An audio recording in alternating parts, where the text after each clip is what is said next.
এবার যে খবরের দিকে নজর রাখবো, সাইবার প্রতারণার শিকার এক ব্যক্তি এবং যেমনটা জানা যাচ্ছে টাকার বদলে একটি টিনের আংটি পেলেন ব্যক্তি।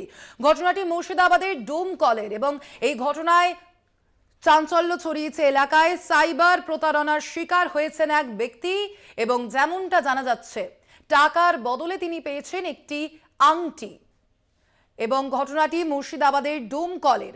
সাইবার প্রতারণার শিকার এক ব্যক্তি, ঘটনাটি মুর্শিদাবাদের ডোমকলের।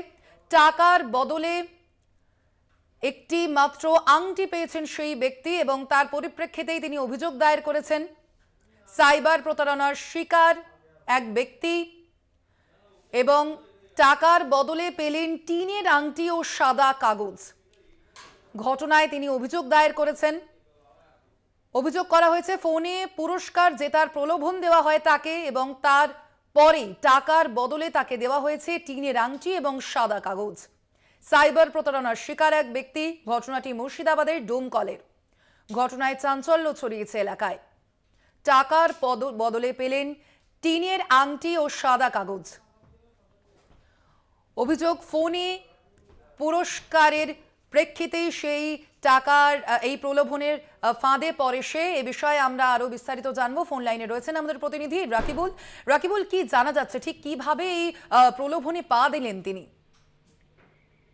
দেখো, মুর্শিদাবাদের প্রত্যন্ত গ্রাম বর্তনাবাদ, আর সেখানকার এক ব্যক্তি অর্থাৎ প্রতিবন্ধী মুস্তাফিজুর রহমান, তার কাছে একটি ফোন আসে এবং বলে আপনি পুরস্কার পেয়েছেন 1,80,000 এবং দুয়ানি একটি আংটি। ফলে এই একটা লোভ দেখিয়ে তাকে একটা প্রলোভন দেওয়া হয় এবং তারপরেই তাকে বলা হয় যে আগামী কয়েকদিনের মধ্যেই আপনার কাছে একটি পোস্ট অফিসের মাধ্যমে একটি চিঠি যাবে, আর সেখান থেকেই কিন্তু একটি টাকা দিয়ে চিঠিটা সংগ্রহ করলে তার মধ্যেই থাকবে টাকা এবং সোনার আংটি।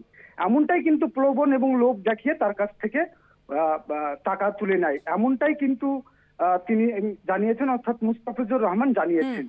ফলে একেবারেই, অর্থাৎ যেমনটা জানা যাচ্ছে রাকিবুল, ধন্যবাদ তোমাকে, যে ফোনে পুরস্কার দেওয়ার নামেই কিন্তু প্রতারণার ফাঁদ পাতা হয় এবং সেই ফাঁদেই পা দিয়ে ফেলেন প্রতারিত এই ব্যক্তি।